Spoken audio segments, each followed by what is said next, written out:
So in today's video, we are going to superpower your project using the one most important file called as claude.md file, and what all things to write and how to write inside a claude.md file. So without wasting much time, let's get started. So before understanding what is claude.md file, first let's understand why do we require this file. So now whenever we start a new session, so as we can see, we're starting a new session over here, we require this particular file because this particular session does not know how does the project look like and what all information our project is doing, what is our project about. So we require this claude.md file to tell that this is this particular project, we are using this particular stack, these are the command we are using, what things to do, what things to not to do. All these things will get loaded whenever we give some kind of a prompt over here and we submit it. So the first thing that this particular session or this Claude code will do is that it will load this particular claude.md file, read all this particular information, and then perform the task accordingly, so that our style, our tone, and everything should remain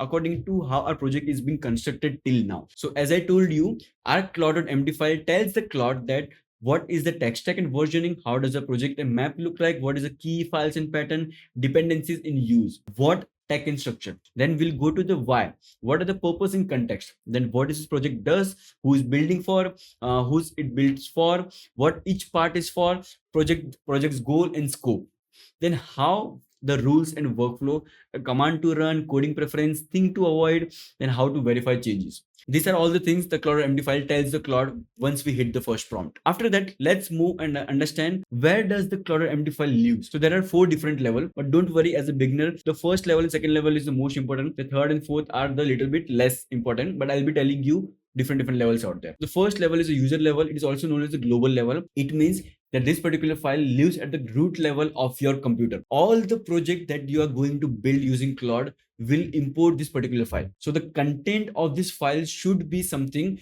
which will be relevant for all your project and not just for the one project out there. So let me show you the demo of what all things should be there. It's just a demo. Okay. So let me open one of the file. So this is the file.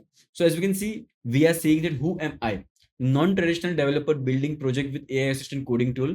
I understand product logic UX, but rely on AI for implementation. Explain architectural choice briefly when making them. So in the communication, we can see answer my question first, then explain if needed. If my request is unclear, ask one clarifying question before proceeding. Don't guess on critical decision. When something break, explain what went wrong in a plain language before showing the fix. So these are the generic level of communication or the instruction our Claude code should understand for each and every project, because this is something which should be there for each and every project, not just for the one project. This is the global claude.md file. It should be there at the root level of particular computer, which is known as claude.md file. And now we have a project level, and this will be published to the Git. And this won't be published to the Git because since it is relying in a global computer. And this particular file will be published on the Git because all our teammates working into this particular project should be using this particular file for our project to stay consistent throughout. And this is something file which I told you over here what all things should be there, and I'll be guiding you in depth what all things should be there. And third level is a directory level. It means at a subfolder level /claude.md. So let's say, for example, we have a project. Inside that we have a folder called as UI. Inside that we'll be having this particular claude.md file. So whenever there is any instruction which is trying to change any of the file inside this particular UI folder, at that time this particular claude.md file will get invoked. And then we have the local override, and this won't get published to the Git because this is meant for my personal preference, private preference, not to be shared with my team. As a beginner, only user level and project level is enough. But if you want to advance, you can go for the directory level and local override level as well. And now before proceeding, what should be there inside a claude.md file? There is a one golden rule which need to be remembered, which is less instruction is more important.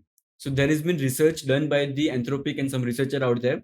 They have seen this particular analysis that as the number of instruction increase, the capability of the LLM model decrease a lot. And most common is for the smaller model out there. So as you can see in the bottom, we have the smaller model, and the top we have the frontier model, which is kind of a O3, Grok 3 beta, which has a thinking capability. But as we can see over here, as the instruction number of instruction increase, their power, their capability to follow the instruction decrease a lot out there. So they may not follow any kind of instruction which you have given in your prompt as well as inside your claude.md file. So your claude.md file should stay as lean as possible. So now let me tell you what all things should be there. The first thing should be there is a project overview. Then we have a tech stack, then directory structure, then the coding standard, common command, and things to avoid. Let me show you in depth what do I mean. So now first we have is the overview, as I mentioned. So overview is nothing. What is this project about?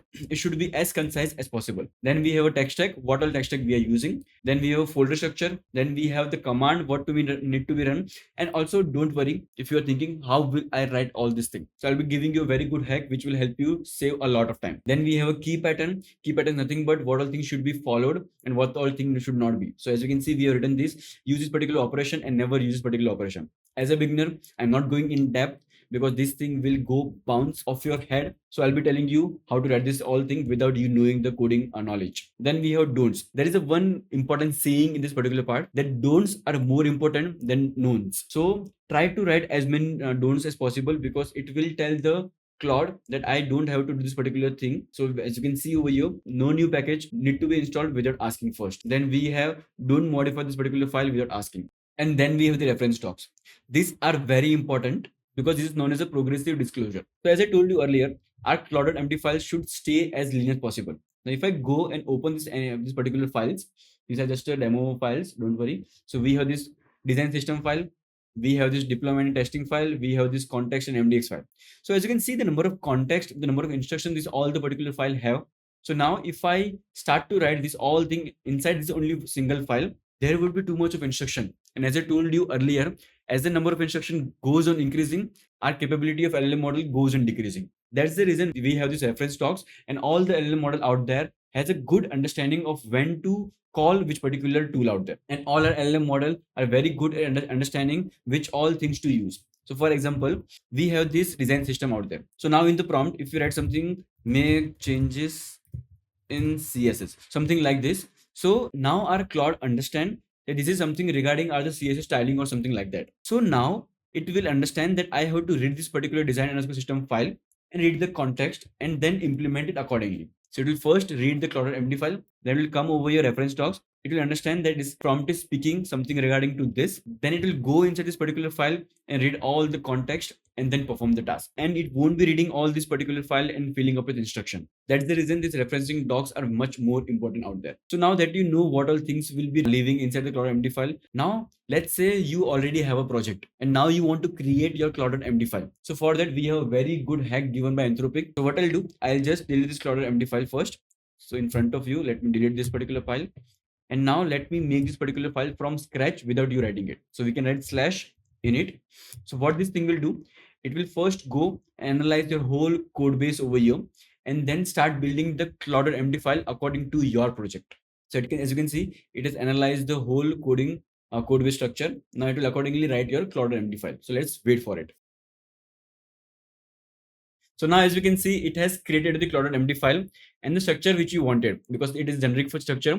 We have project overview, then we have the command, then we have the architecture, key configuration, convention, and multiple things out there. So now we have starting point and all the things which I told you what all things should be there inside the claude.md file. Now you know you can come over here and change it according to your need. Now one very important concept to be remembered, that this claude.md file is just a starting point. Since a project will be ongoing and there will be so many changes which will take place into your project. So the claude.md file is something which you update or review on weekly or monthly basis and update it accordingly. So now if there is any new technology, you start using it, or there is some common pattern or common mistakes your Claude makes it, you have to come to your claude.md file, write inside that so that it never makes that mistake and it knows the new technology you have started using it. So you have to maintain your claude.md file on a weekly or monthly basis. And now let's go through the common mistake user makes while writing the claude.md file. The first one is too long. I don't know why people have a habit to put everything inside a claude.md file. The claude.md file should contain only that information which is applicable throughout the project and not just for the one single component out there. You should ask a question before writing the instruction inside that. Will it be applicable for whole project? If yes, then only write it. If no, then don't write it. There are people who have a habit of writing it too vague. It means that they write a clean code. What does the clean code means?